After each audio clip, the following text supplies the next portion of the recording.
The delayed direct is happening tomorrow. The official date has been revealed as September 13th at 6 p.m., just a week after the initial intended presentation, which is pretty cool. But we're here today to discuss how this show could go perfectly, how they could make this our dream September 2018 direct. We know the general framework of what might go down, but Gabe, let's put this in perfect perspective. Yes, now we did try our best to not go anything too outlandish. We're not going to talk about Breath of the Wild 2 being announced or a sequel to Mario Odyssey. Those aren't things that we're going to talk about. We don't expect that to happen. So while some of these are like dream scenarios, we kept them within reason and within the realm of possibility to some extent. Right, and we studied past September Directs. We've looked at those extensively over the last week and a half, and they typically do a pretty good job at this point because it is one to help wrap the year and then excite for what lies beyond. Let's start, though, with the big trio that's coming this fall. I think Mario Party definitely gets some showtime, especially since they're maintaining the 35-minute direct length. I don't know if that indicates, Gabe, that nothing has been modified, as I predict, or maybe they've made some replacements, as you've predicted. But I think Mario Party, the perfect scenario for Mario Party is the reveal that there is the inclusion of other game worlds in Mario Party, whether that takes shape as DLC boards or something we have not seen yet. I would love to just get some elements from their other franchises, Zelda, Splatoon, things of that sort, in this title. Yes, I feel like the big three are, well, except Smash. Smash is easier. But for Mario Party and Pokemon, it's like very hard to come up with like something really, really cool that they could do just because we know so much about them. We've seen a lot of gameplay. We've seen the treehouse stuff. They've been at events. People have had their hands on it. So these are a little bit more known quantities. But still, doing exactly what you just mentioned in Mario Party would be a fun new addition and one that I feel isn't impossible, right? Sure, I mean, they've began to make those steps in Mario Kart. It would be nice to see the Nintendo universe as a whole come together under one little cartridge. I think Pokemon gave the best thing they could do there is when they show off the bundle, announce that maybe at a later date, but that the Joy-Con are going to be sold separately. Because people, even though there is some issue of like, you know, the toilet references, I do think people like those color schemes, and it would be great if you could pick up a Pikachu Eevee Joy-Con combo independent from a brand new Switch. I definitely want those. I would 100% buy those. I am very apprehensive about buying an entirely new Switch console. Yes, the dock is cool, but honestly, I don't care for the dock very much. So the Joy-Con is where it's at. The Joy-Con is where it's at for me. So I love the iconography on the back of the Switch. Yeah, on the back. And I think that's probably part of our dream scenario for Smash is that they start by announcing that bundle for Smash that we've seen rumored and mocked up. Joy-Con, and I think now we know that not only will the dock have, you know, designs, but the Switch itself, it would be pretty sweet if they take a similar approach and go with outlines of, say, the original roster, you know, with some Smash Balls thrown in. Yes, we have been told, like, hey, that thing was fake, and now people are saying, hey, that thing's real. So it could go either way with this. I personally think it's real. It just, like, looks so cool. So I honestly kind of like the Joy-Con, even though they're like way like simplified and they're not anywhere near as cool like color wise. But like you said, maybe if the backplate of the Switch for Smash has the iconography that you mentioned, that could be really fun as well. Smash also is probably going to get a new character addition. Zach, throw yours out there. What are yours? I like yours a little bit better than mine personally. my dreams are better than your dreams, Gabe? Yeah. Is that what you're saying? Well, you took. Okay, go ahead. Banjo-Kazooie gets announced for Switch. I think, honestly, of all the third-party possibilities, that is my sort of best-case scenario. I think he fits well. He'd be a great inclusion. We've talked about it before. But Banjo would be absolutely fantastic. And then, even though it's been talked about that, it's not going to be playable, I think Skull Kid, a very unique Legend of Zelda inclusion, would make people go pretty crazy. Yes, and I'm going to go with one that fans have been absolutely clamoring for whatever reason. That's Geno.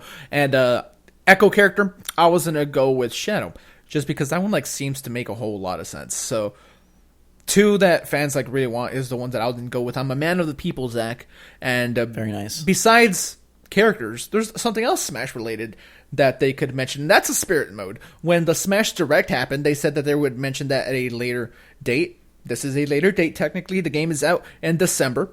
It's now towards close to the end of September. Not a lot of time in between, and unless they have another Smash-focused presentation of some kind, this is the time to show us what the Spirit Mode is all about. Right. Where else does that get mentioned unless it's an independent presentation? I think best case scenario, it's a really cool single player mode. It is chock full of character crossovers, cutscenes, and really interesting ways to pit heroes against villains. Basically, it's everything that we've predicted it to be. That's what it is. It's not just some awkward side mode. It's not Sakurai, eschewing the cutscenes that people loved, but he was wary of from their YouTube uploads. Really just a good single player mode that rounds out this package and truly delivers Ultimate to Smash Bros. Ultimate. Let's move from there, though. Those are the kind of the known quantities. Everything else, it's a little bit up in the air, but one that I surprisingly maybe would be very excited for is a new 3DS Zelda. I think that's the way to get me to pick up my 3DS again.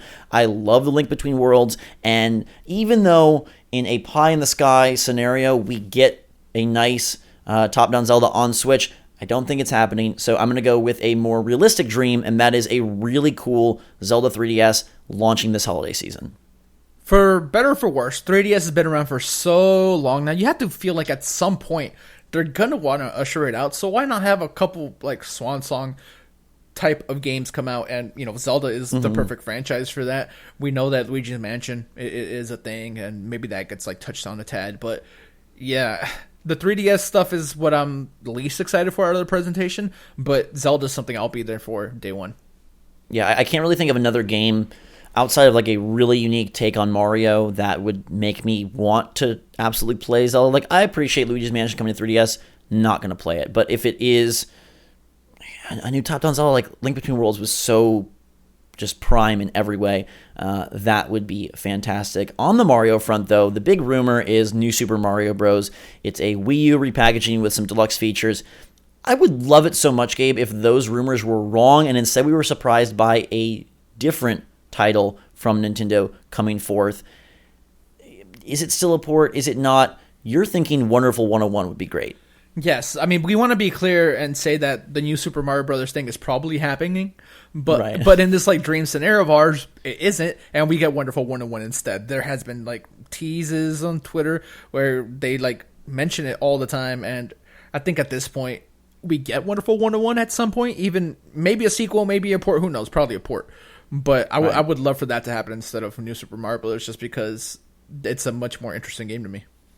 And if we're going to take something from the past and repackage it, for me, a Metroid Prime trilogy to prep the waters for 2019 and Prime 4 would be perfect. People really were excited about that when it was part of the rumor mill back around E3, and I think that would be a glorious addition to the fall lineup. It's not too crazy. It's not a brand new IP or some big, huge title that you're going to throw in there against the likes of Pokemon and Smash, but it's one that would, I think, really help round out the lineup and provide another shooter experience while every other console gets their dosage of FPS and whatnot this fall. From there, Gabe, we got to talk Yoshi in 2019 teases. It sure seems like Yoshi is supposed to be a part of this presentation after the Crafted World title leak, mistake, unveiling, whatever you want to call that. But in my perfect world, that is not a part of the Direct, and instead Fire Emblem gets the focus for the 2019 tease, and they really dive into the details of what makes this one unique and how they're going to implement the tried and true Fire Emblem gameplay onto the Switch and find like a beautiful blend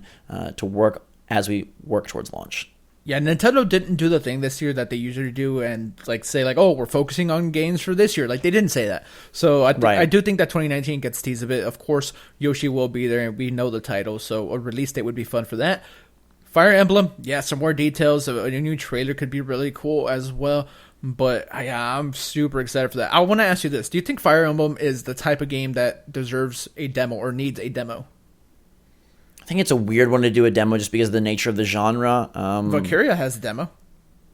Yeah, but it's not Nintendo based. No, I'm just saying like genre-wise, like pretty similar. Single player demos don't seem to be something that Nintendo likes, so I'm going to say no. Okay, all right, just curious. From there, this one's a little bit, it's just the construction of it is a little weird to me, but we're kind of hoping that there's not hardly any indies except the day and date drop. So I would love it if Wargroove dropped tomorrow. That one has been kind of lurking for a long time. I don't really need a segment or a reel. We've got tons of that lately, so keep that out of this presentation, but give us Wargroove right after the show. Maybe this is where I should bring in Warframe. I mean, because that's like technically indie, and I think that that's going to be released tomorrow with the presentation. I've always thought that about Warframe for whatever reason. When they announced it, my mind instantly went like, okay, they're going to drop that thing day of for the next Direct. And yeah, now the Direct got pushed. I'm hoping that happens. I don't want to be wrong about this. I'm okay with being wrong a lot. Like, it's okay. This one I want to be right about. That would be... I think a lot of people would be pumped for that. And again, it's a great time to get out ahead of some of the other releases. We now know, Gabe, that they're going to talk about the online service. That thing is a date. Like, I feel like it deserves like a golf clap in the background Tuesday. Here, because holy crap, I didn't know that was ever going to happen. I thought one morning we just wake up and they would say like, sorry, you got to pay. They're doing a trial. They're going to give details tomorrow. Those details should include at least a tease of SNES games coming to their new quasi-virtual console service. Yeah, I feel like this is something people would absolutely love. We saw the data mine for 6.0 bring in the icons of SNES controllers and others to the console, and why do that if you're not going to implement them in some way? And yes, NES games are like really cool for the online service, but at some point you run out of NES games. And at some point I think they're just not as exciting. Yeah, so you start to bring the big SNES ones in there, and then this makes the online service extra viable and extra worth that $20 a year membership. I would pay more than $20 a year if it included SNES, honestly. So, yeah, that would be awesome. Yeah, I mean, perfect world, Zach Dream, we get themes, but again, we're trying not to go too crazy here, Gabe. We're trying not to take this out into the leftist of fields.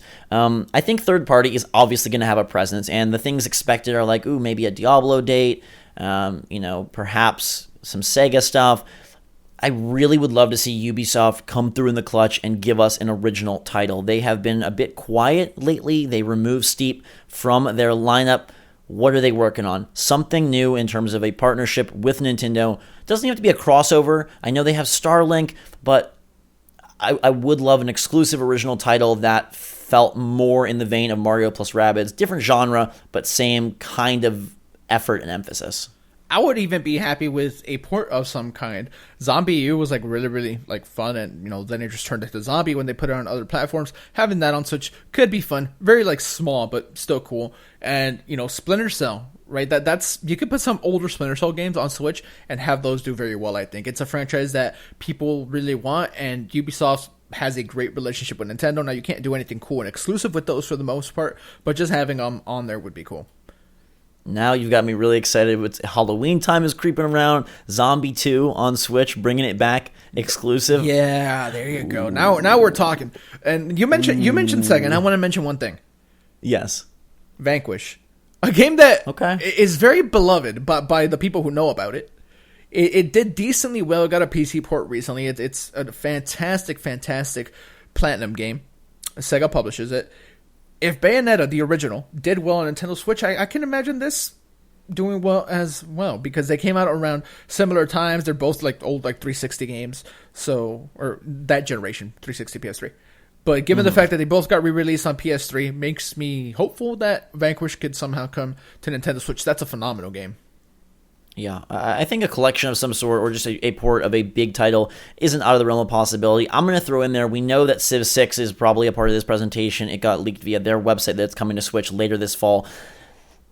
I mean, my love for BioShock, but XCOM bringing a definitive edition of XCOM 2 over, I think it's a perfect fit. That's a game I would love to play on Switch. Not so much on the Civilization side, but if they could pair two of 2K's more strategic franchises, I would love that. Yeah, same. All right, now for the big final moment. Probably a Smash character reveal, but just in case they decide to really get us going, I'm going to say that they end the show with Pikmin 4. I know a lot of people will be like, ooh, Animal Crossing, or ooh, something brand new, a new IP. This doesn't seem like the place for it because they do have that fall so stacked. But Pikmin 4, I don't think takes away from any of your upcoming titles, and it's one that you can tease for maybe like a March 2019 release or an April 2019 release, and that, for me, would be definitely dream scenario. I cannot wait for Pikmin 4. It's got to be there in some capacity. Show it now. Please show it now. Yeah, I don't know if this is the time for that. Pikmin is like decently big, so I figured like E3, but that would be a fantastic way to close the show, and I would also be very hyped. Another way that you could close the show that is not a Smash character is some Metroid gameplay. Reggie talked about it and said like, hey, you'll know about Metroid a little bit later in the year, and that never came to fruition. There's been rumors that we were going to have Metroid 4 gameplay by the end of the year, and while there's still time, I feel like that's something that you could really like show off to get people pumped. I don't know how much you want to like do at this direct. Like, do you want to get people like super excited for the future that isn't so near? But that would absolutely blow my mind. Yeah, that would be stellar. Maybe not likely, but we wanted to kind of go out with a bang on those last picks. I think this is shaping up to be a really exciting show. I know that some of the things have been put out there. I don't know that Nintendo made any changes, but even still, you still got plenty of minutes to make magic happen, and I don't think this is too out there. I think getting us, one big 3DS title, some cool inclusions for the upcoming fall lineup, throwing in one or two more Nintendo things that aren't, a brand new Animal Crossing, a brand new Kid Icarus, brand new F-Zero, but are, hey, a Wii U port or a third-party partnership would be great. The SNES stuff, nice addition. I don't really have a dream scenario for Yoshi, but it's probably going to be shown. And then it would be great if we did get some 2019 stuff, because as you mentioned, they didn't say this focuses on what's right in front of us. They left it open. So we'll have to wait and see. Let us know what few things would make this a dream direct for you. And try to think like what could happen. Obviously, we all would love Metroid Prime 4 to drop tomorrow, but keeping things in perspective, what would make the September 13th direct your favorite direct of the season? Let us know in the comments down below, everybody. Make sure to subscribe to stay up to date on all the latest and greatest from this direct and the Switch. We'll have analysis and coverage once the show concludes. In the meantime, everyone, make sure to follow us on Twitter and Discord. We got links in the description for those. And for myself and Gabe, until next time, everybody, thanks so much for watching. Switch Force, out.